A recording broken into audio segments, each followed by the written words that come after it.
All right, it's bacon time.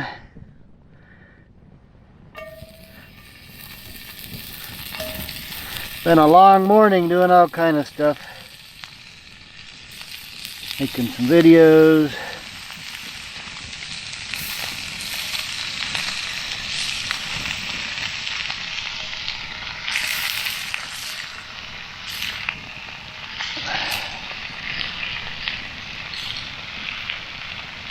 Plenty of fat on this $2 bacon, huh? But hey, if there wasn't any fat on it, it'd be pork steak or something. Got in the fire. There we go.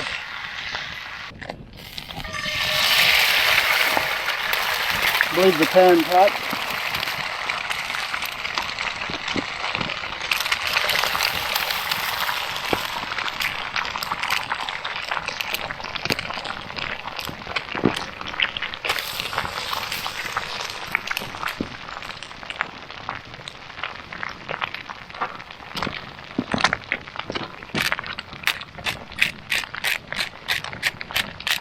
Ground pepper, plenty of ground pepper, a little salt,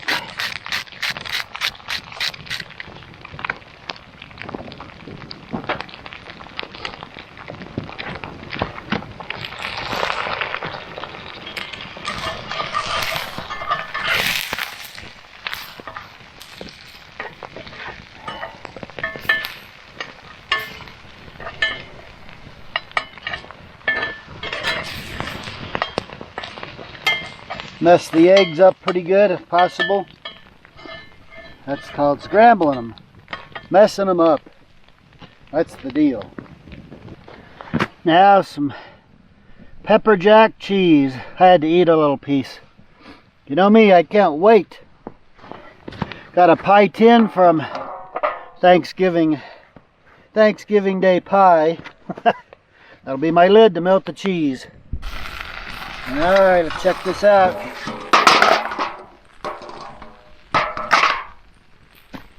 She's melted. We're done. So that's kind of my little warming oven to keep my bacon and eggs warm. I gotta do my sourdough bread. Oh man, the aroma of that is awesome. When I opened up the bag to get this out, the smell of the sourdough just came out into the air and was like, oh, that is so good. Alright, so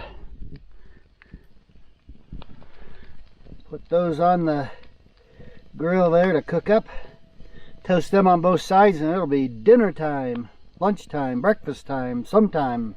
I get all my meals mixed up when I'm in the outdoors because I don't follow any plan, no, nothing. It just happens. There's my postum. And I just been keeping on the edge of that stump. And I just been sipping on it here and there for like the last hour.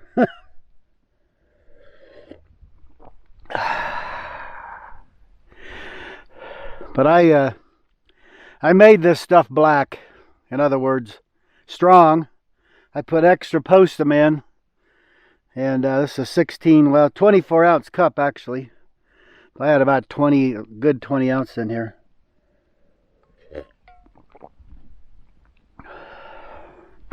But then it's been sitting by the fire, just kind of staying warm and steaming. So basically it's getting more concentrated all the time. Now I'm feeling like I can taste a more distinct flavor and stuff. I put about maybe a half a teaspoon of honey in it originally, and it's tasting awfully good. That's one thing about a fire cup. Like look how charcoal that thing is. I don't think you could even get it off. But anyway, just sitting it by the fire like this, you know, it's just, you can just keep sipping at it as you desire, you know. And I really like it. It's one of my favorite things camping. Alright, let's see how our toast looks. Ooh, that looks nice. That looks nice. Just a little more on the other side and we are absolutely wonderful. Time for a little sandwich fixins here.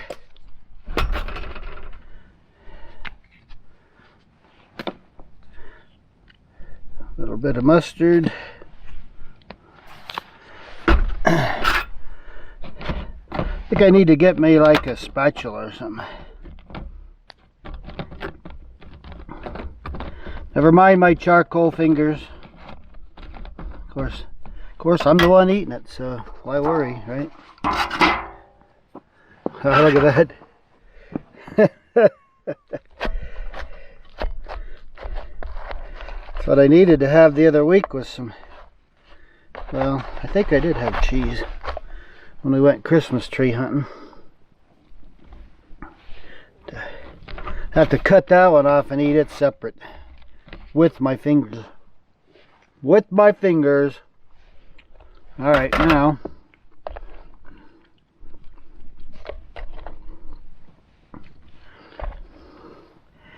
set me a little mustard. Set me a little bacon on there. Turn that one that way. Put that one right there. And put the lid on. Press her down good. Alright, let's do this. This is going to fall off if I don't eat it. Cheese all melted.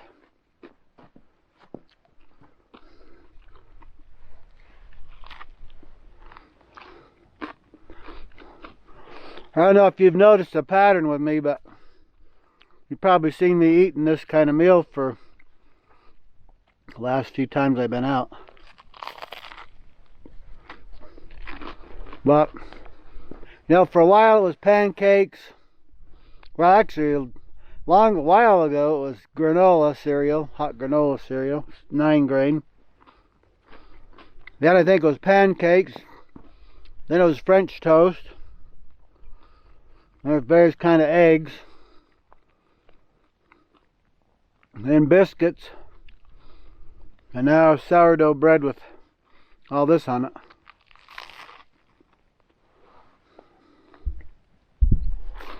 So this will last me a little while probably.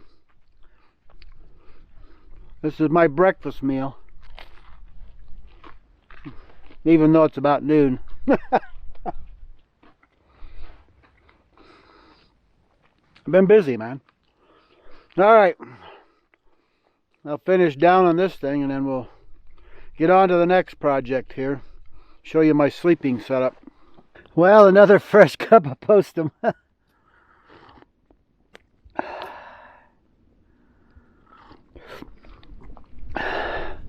Now especially in the cold weather, I pretty much keep a bottomless supply of postum going.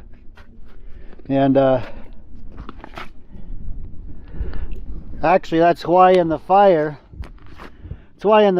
I've got this big stump in here. I burned another one already yesterday. But I got some big stuff in here just to keep this hot all day long. This just continual fire except for when I go to sleep. Then back over here in this corner tucked away, I've got a Clean Canteen 44-ounce stainless steel bottle. And it's just kind of out of the way. It's not, doesn't have to be like right in the flames or anything like that. That will keep me some hot water continuously for postum or for whatever I want it for. That'll keep that hot water going. And then right here I can set that thing you see sitting on this stump. The stump itself isn't even hot. See, I can touch it. Out on the edge it's hot, but the radiant energy from the fire hitting that black cup, it's just enough just to keep it a little bit steamy. So it's my perfect little water heater. It's my postum coffee pot. Anyway, all right, I have got to show you some stuff here. So I'm going to get onto that right here now. All right, so now let's, I told you this has got more than one way you can use it. So I can actually go straight to the ground with this, and all I got to do is got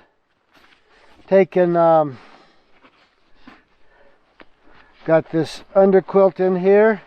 So I just loosened the cord on that. So see, there's your Osney cloak style. I do the same thing on this other end here. Okay, now that's all fully extended. Now the thing is, I don't need this. I don't need this underquilt or Osney cloak. We call it kind of by multiple terms. I don't need it underneath me. The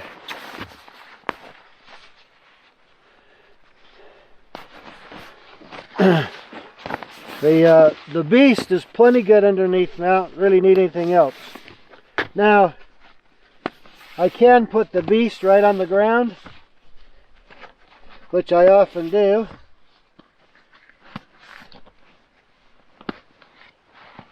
So I could put the beast straight on the ground, but since the snow's a little soggy anyway, even though it is still only in the 20s, because of that direct sun, no clouds, it still softens the snow. So now what I do is I just pull the little toggle that's holding my hammock up.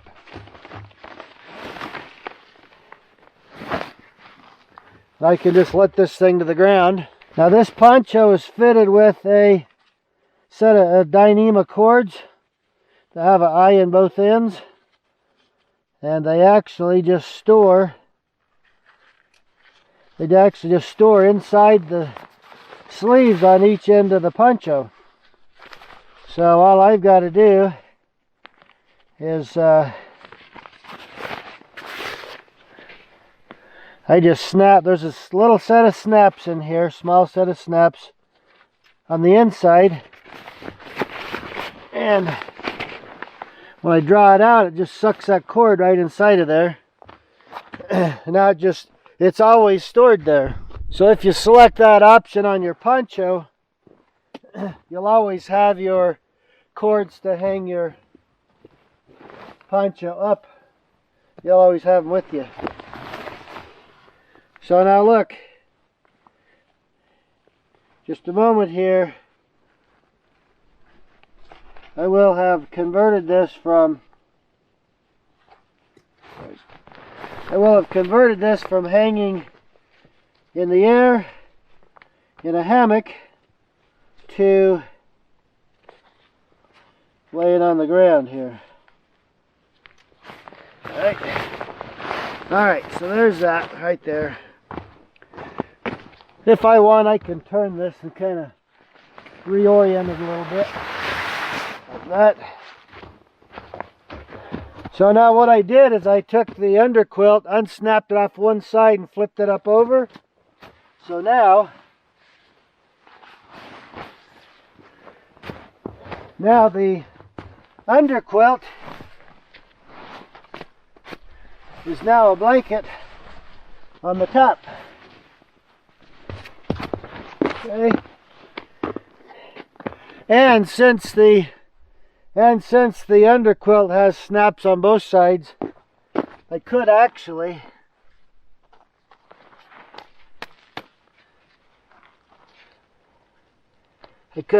come down here if I want to.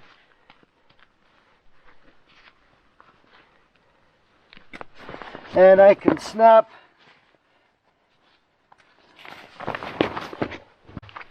there we go. I can snap the underquilt so it's snapped down both sides. But now, so I got 3 inches of insulation under me in the beast. I got my poncho under me for the soft, kind of soggy snow. And now I've got 2 blankets on top of me. Alright, so now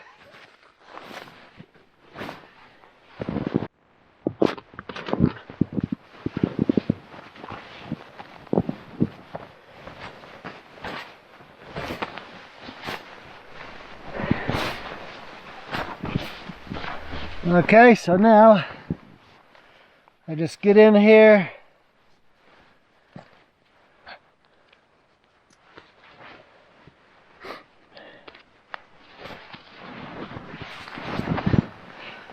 Okay. So now I've got the beast under me. I've got two blankets on top because one is the top quilt or Osney blanket. The other is the Osney cloak, which is over top of me as a second blanket. And now to really be nice and toasty and warm,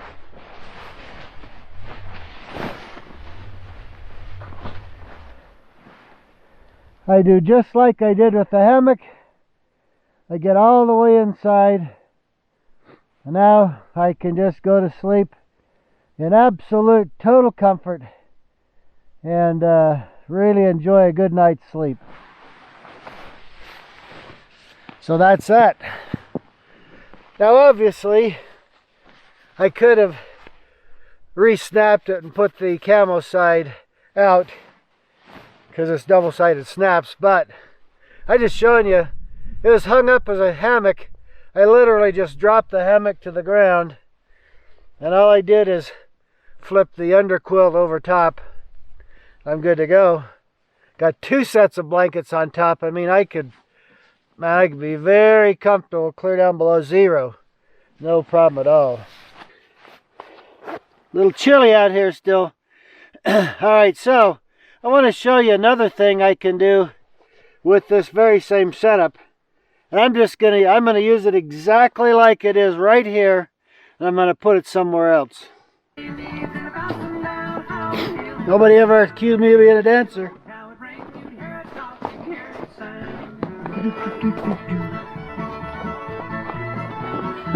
That's stupid.